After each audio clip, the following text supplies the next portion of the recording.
Welcome back to the GCV Weekly Briefing Podcast, where we break down the key financial and economic developments shaping the landscape for investors, businesses, and policymakers.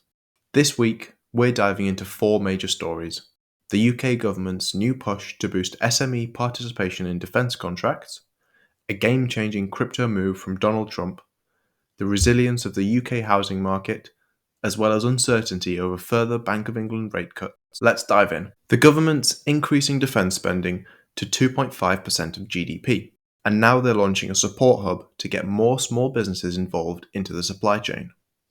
Right now, almost 70% of defence spending already goes outside of London and the South East, but only 4% actually reaches SMEs, that's small to medium-sized enterprises. But this is set to change, with direct SME spending targets coming by June. So what's the aim of this?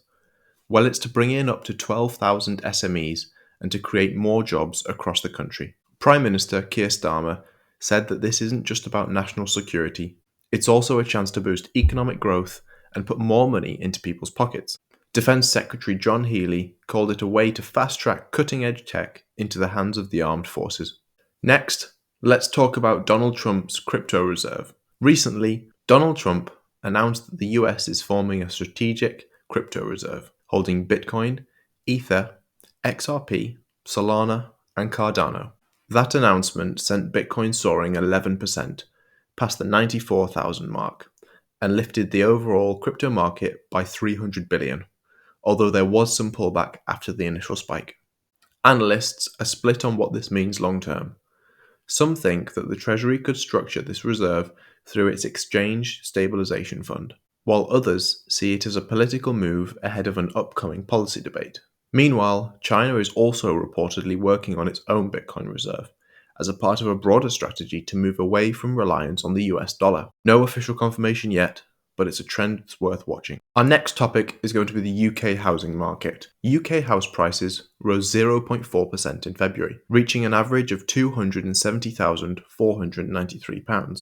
That's a near 4% annual increase, better than expected. Lender Nationwide says buyers are pushing to complete transactions before April, when stamp duty thresholds for first-time buyers will change. Even with tax hikes and slow economic growth, real wages are rising, and mortgage rates are still lower than last year's peak. That's keeping demand strong, and transactions jumped 14% in the second half of 2024 compared to the previous year.